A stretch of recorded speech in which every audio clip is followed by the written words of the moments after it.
নমস্কার। বাংলা সেরা গল্পে সবাইকে জানাই স্বাগত। আশা করি সবাই ভালো আছো। শুরু করছি আজকের গল্প। গল্পের নাম স্বাধীনতা। লিখেছেন বলাই চাঁদ মুখোপাধ্যায়।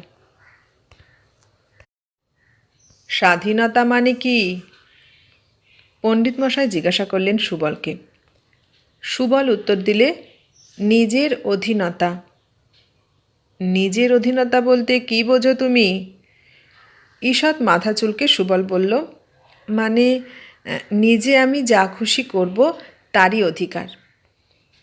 তোমার নিজের যদি খুশি হয় চুরি করব, ডাকাতি করব, মাস্টার ঠ্যাঙাবো, পড়াশোনা করব না, সকলের অবাধ্য হব, তাহলে এইসব করবার অধিকার তোমাকে দেওয়ার নামই স্বাধীনতা?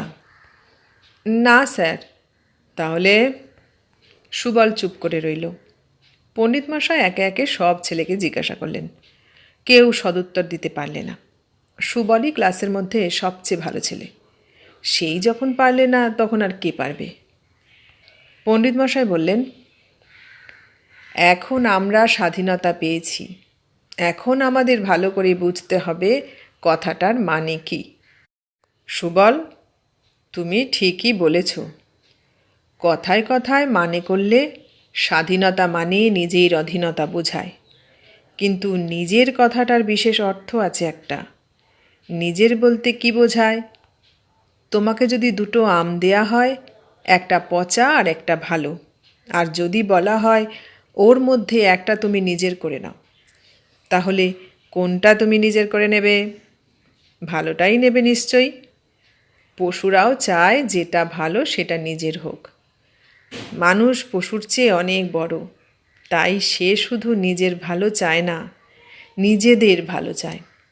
সকলের ভালো হোক, এইটাই সভ্য মানুষের কাম্য, এবং সকলের ভালো করবার অধিকারকেই স্বাধীনতা বলে। যারা পরাধীন জাতি, তারা এই অধিকার থেকে বঞ্চিত। তারা সাহস করে একটা ভালো কথা পর্যন্ত বলতে পারে না, যদি সেটা শাসক জাতির স্বার্থবিরোধী হয়। তাই স্বাধীনতা যাদের থাকে না, ভালো হবার অধিকারই তাদের থাকে না। কারণ সকলের ভালো হোক, কোনো বিদেশি শাসক সম্প্রদায়ের এই অভিপ্রায় কখনো হতে পারে না। দেশের ভালো হোক, দশের ভালো হোক, সকলের ভালো হোক, এই হলো স্বাধীনতার লক্ষ্য। যখন তোমরা আরেকটু বড় হবে, তখন বুঝতে পারবে আমাদের সকলের মধ্যেই ভগবান আছে, স্বনামে ভগবান। তাই স্বাধীনতা মানে ভগবানের অধীনতা। যা মঙ্গলময় তারই অধীনতা। পণ্ডিত মশাইয়ের কথা সবাই মন দিয়ে শুনল, কিন্তু তার কথার সমস্তটা বুঝতে পারল না সবাই। স্কুলের ছুটি হয়ে গেল। সুবল পণ্ডিত মশাইয়ের কথাগুলোই ভাবতে ভাবতে বাড়ি যাচ্ছিল। পণ্ডিত মশাই যা বললেন তা যেন বড্ড বেশি ঘোরালো গোছের। ভগবান টগবান এনে এমন একটা ব্যাপার করলেন যে ঠিক বোঝা গেল না সবটা। সে স্বাধীনতার সোজা মানে খুঁজছিল মনে মনে। একটু পরেই ব্যাপারটা পরিষ্কার হয়ে গেল তার কাছে। যা খুঁজছিল পেয়ে গেল। সেদিন সন্ধ্যাবেলা সুবলের মা বেড়াতে যাচ্ছিলেন একজনের বাড়িতে। দূর সম্পর্কের আত্মীয় হন তাঁরা। তাদের বাড়িতে কার যেন অসুখ করেছে। বেরোবার আগে মা সুবলকে বললে, ওরে, ভাড়ার ঘরে তাকে দুটো আম আছে, যদি খিদে পায় তো তুই একটা নিস আর মনুকে একটা দিস। মনুও তাদের দূর সম্পর্কের আত্মীয়। মা মরা ছেলে তাদেরই আশ্রিত। মা চলে গেলে এবং প্রায় সঙ্গে সঙ্গেই খিদে পেয়ে গেল সুবলের। পড়ছিল। তড়াক করে উঠে ভাড়ার ঘরে চলে গেল সে।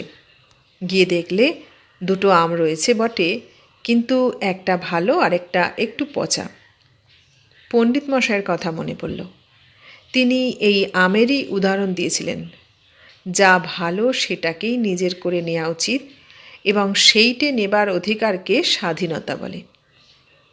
ভ্রু কুঞ্চিত করে দাঁড়িয়ে রইল সে খানিকক্ষণ। পচা আমটা মনুকে দিতে কিছুতেই মন সরছিল না তার। ওকে দিলে ও নেবে, কারণ ও আশ্রিত। কিন্তু সেটা দেওয়া কি উচিত? পচা আমটাই নিজে নিলে সে। ভালোটা মনুকে দিলে। একটা অদ্ভুত আনন্দে সমস্ত মনটা ভরে উঠল সুবলের। পণ্ডিতমশাইয়ের বাড়ি সুবলদের বাড়ির কাছেই। এক ছুটে সে চলে গেল পণ্ডিতমশাইয়ের বাড়ি। পণ্ডিতমশাই শোয়ার আয়োজন করছিলেন। পণ্ডিতমশাই, স্বাধীনতার আরেকটা মানে আমি খুঁজে পেয়েছি। যা করলে সত্যিকার আনন্দ পাওয়া যায় তাই করার অধিকারকে স্বাধীনতা বলে। পণ্ডিতমশাই হেসে বললেন, ঠিক বলেছ।